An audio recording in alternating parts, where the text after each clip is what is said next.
Bismillahirrahmanirrahim. Assalamualaikum warahmatullahi wabarakatuh. Alhamdulillah wassalatu wassalamu ala rasulillah Muhammad Sayyidina wa mawalah la hawla wa la quwata illa billah amma ba'du. Sahabat nunduk dimanapun berada, nunggu beduk kita hari ini. Kita pasti semua bahagia. Sebentar lagi kita akan berbuka. Masya Allah, ada dua kebahagiaan yang didapatkan orang yang berpuasa. Satu, farhatun 'inda fitrihi, bahagia ketika berbuka, dan kedua, bahagia ketika bertemu Allah Subhanahu wa Ta'ala dengan ketakwaan tertinggi, la'allakum tattaqun. Masya Allah. Maka sahabat sekalian, izinkan saya hari ini menyampaikan tentang ukuran dari sebuah kebaikan. Allah Subhanahu wa Ta'ala menyampaikan dalam surat Al-Hujurat ayat 13, Ya ayyuhan nasu inna khalaqnakum min dzakari wa untha. Wahai manusia, kami ciptakan kalian dari laki-laki dan perempuan. Wa ja'alnakum syu'uban wa qabail, dan kami jadikan suku-suku dan bangsa-bangsa, gitu kan. Untuk apa? Lita'arufu, agar kalian saling berkenalan.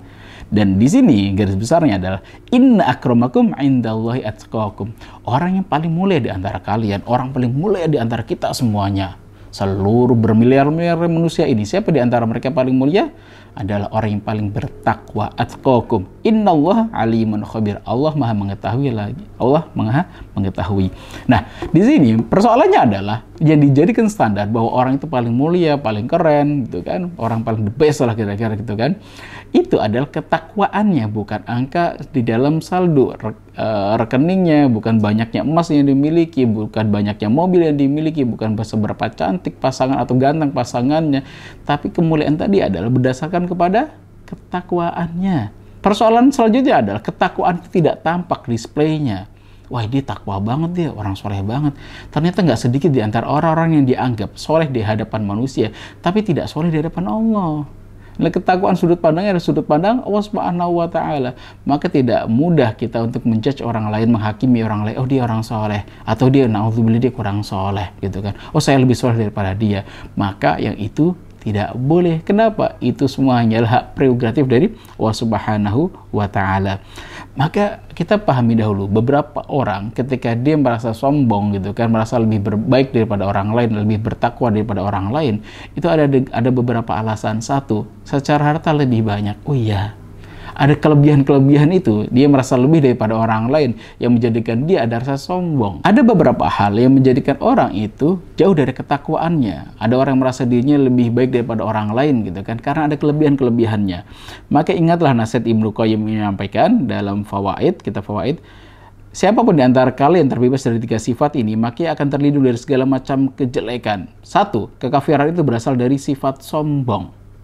Kesombongan itu yang membuat orang itu kafir. Dua, kemaksiatan itu berasal dari sifat tamak. Dan ketiga, sifat melampaui batas atau zalim bermulai dari sifat dengki. Ketika kita terlindung dari sombongan, kedua, ketamakan, dan ketiga, kedengkian, maka kita akan terlepas dari semua sifat-sifat buruk tadi. Kenapa? Karena dari sifat al-kibr, kesombongan itulah tadi, muncullah iblis yang menyombongkan dirinya di hadap Nabi Adam. Ketika diminta untuk bersujud menghormati Nabi Adam, dia merasa aku lebih baik, ana khairun minhu, aku lebih baik daripada dirinya. Dan itu dosa yang pertama kali dilakukan oleh makhluknya Allah Subhanahu wa Ta'ala, hambanya Allah Subhanahu wa Ta'ala. Ketika iblis mengatakan ana khairun, karena apa? Karena ada rasa sombongnya. Kedua, dosa yang kedua adalah dilakukan oleh Nabi Adam karena dia tamak. Sampaikan, jangan deketi pohon ini. Oh, deketin. Pohon tadi disebut oleh iblis namanya pohon khuldi, pohon kekekalan. Nabi Adam, kamu kan jenisnya manusia, tidak selamanya dalam surga, bisa mati engkau. Maka kalau pengen kekal, tuh makan buah khuldi, gitu. Karena ada rasa tamak tadi, maka dimakanlah buah itu. Maka muncullah dosa yang kedua, itu dilakukan oleh Nabi Adam. Yang ketiga, karena kedengkianlah yang dilakukan oleh Qabil, membunuh saudaranya Habil. Ada rasa hasad di sana. Loh, kok dia lebih baik mendapatkan pasangan daripada diriku? Kok dia lebih diterima ibadahnya daripada diriku? Rasa hasad itulah yang tadi menjadikannya dia membunuh saudaranya. Maka tiga hal tadi, ketika kita bisa menjauhinya, maka Masya Allah kita akan terbebas dari seluruh kejelekan. Takabur, gitu kan, terus rasa tamak, dan tiganya adalah kedengkian. Nah, ketakabur tadi kita akan bahas yang pertama. Kenapa orang bisa takabur, merasa dirinya lebih baik daripada orang lain? Karena dirinya merasa ada sisi yang dilebihkan. Iblis merasa lebih soleh daripada Nabi Adam. Iblis merasa lebih baik. Ana khairun minhu, aku lebih baik daripada dirinya. Nah, Ternyata Allah Subhanahu wa taala mengatakan bahwa atqakum, orang yang paling mulia adalah ketakwaan, dan ketakwaan itu Allah sembunyikan. Bisa jadi dia baca Qur'annya ya alhamdulillahi rabbil alamin gitu kan. Dia belum jelas bacanya, tapi Masya Allah, keikhlasan, dia pengen banget menjadi orang baik, dia pengen banget membaca Al-Quran seperti itu. Ngarep banget, ya Allah, ajari aku ya Allah, gitu kan. Walaupun ya tak itu, ya mungkin sebagian anak TK mengetawakan, loh saya lebih lancar daripada bapak, gitu kan. Tapi bacaannya tadi, ternyata lebih Allah terima, bisa jadi. Daripada orang yang mungkin bacaannya lebih lancar, tapi mengatakan, oh aku lebih baik daripada dirinya, tilawah aku lebih keren, pasti akan lebih diterima Allah Subhanahu wa taala. Enggak seperti itu. Ketika sandarannya pengen dilihat orang lain, maka yang menilai orang lain. Dan yang menghargai orang lain, Allah tidak akan pernah menghargainya. Allah itu maha pencemburu luar biasa. Kenapa? Di tilawahnya bagus banget. Oh, karena jamaahnya banyak banget. Tapi kalau ngaji sendiri, oh biasa saja gitu. Ketika semua disandarkan kepada Allah, semua akan baik. Tapi kalau semua disandarkan selain Allah, na'udzubillah min dzalik. Maka yuk kita pelajari lagi. Ternyata ada orang yang memiliki kelebihan harta lebih besar gitu kan. Ada orang yang sombongnya luar biasa, namanya Fir'aun, laknatullah alaih. Kenapa dia merasa? Karena Mesir dikuasai oleh dirinya, kekuasaannya unlimited di Mesir saat itu. Tapi ternyata kita dapati, Allah berikan gambaran, ada seorang nabi yang solehnya jauh lebih soleh daripada Fir'aun. Yang hartanya lebih banyak, kekuasaannya unlimited. Tidak hanya jenis manusia, bahkan hewan, awan pun bisa digerakkan. Kekuasaannya Masya Allah gitu kan. Ternyata apa yang sikap diberikan Nabi Sulaiman ketika mendapatkan ujian, kelebihan harta, kelebihan kekuasaan gitu kan. Ternyata belum mengatakan, qala hadza min fadli rabbi.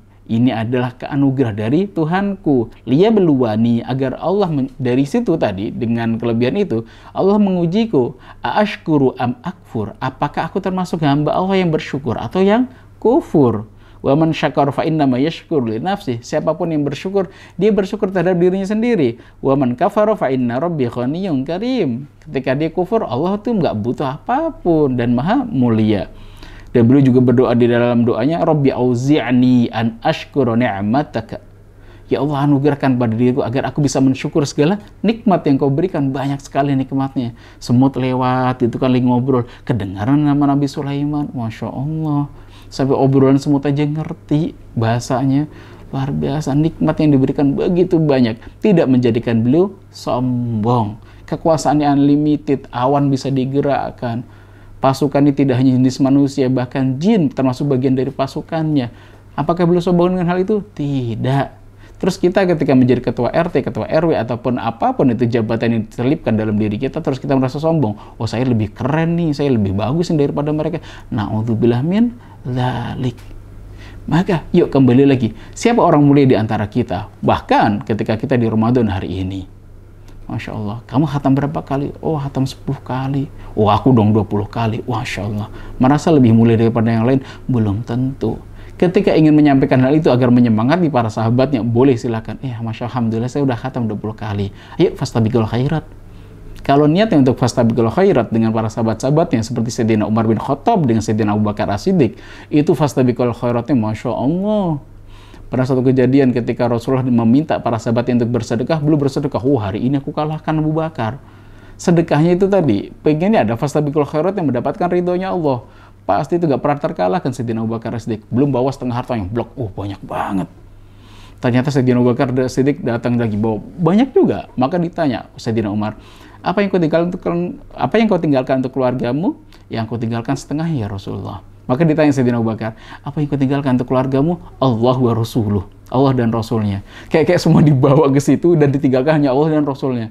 Maka semenjak itu Sayyidina Umar mengatakan, aku nggak akan pernah bisa mengalahkannya selamanya. Keimanannya Masya Allah. Sampai belum menyampaikan, andai saya dari timbangan itu diletakkan di sini, amalan seluruh manusia pasti luar biasa beratnya. Tapi ketika diletakkan di timbangan sisi yang lain, keimanan Sayyidina Abu Bakar As-Siddiq yang langsung kalah, jomplang. Imannya luar biasa. Ketika temanya tentang fastabiqul khairat seperti ini, silahkan, itu sebuah kebaikan. Tapi kalau merasa diri saya lebih baik dengan amalan-amalan tadi, Masya Allah, kami khawatirkan itu bukan karena Allah Subhanahu wa Ta'ala. Maka yuk Ketika kita bertakwa kepada Allah Subhanahu wa taala dengan ketakwaan yang maksimal dan paripurnya, hanya melihat ini sudut pandangnya dari Allah Subhanahu wa taala. Salatlah, puasalah, tilawalah, tetap semuanya menghadapkan kita ingin mendapatkan ridho dan cintanya Allah Subhanahu wa taala. Semoga ada manfaatnya. Assalamualaikum warahmatullahi wabarakatuh.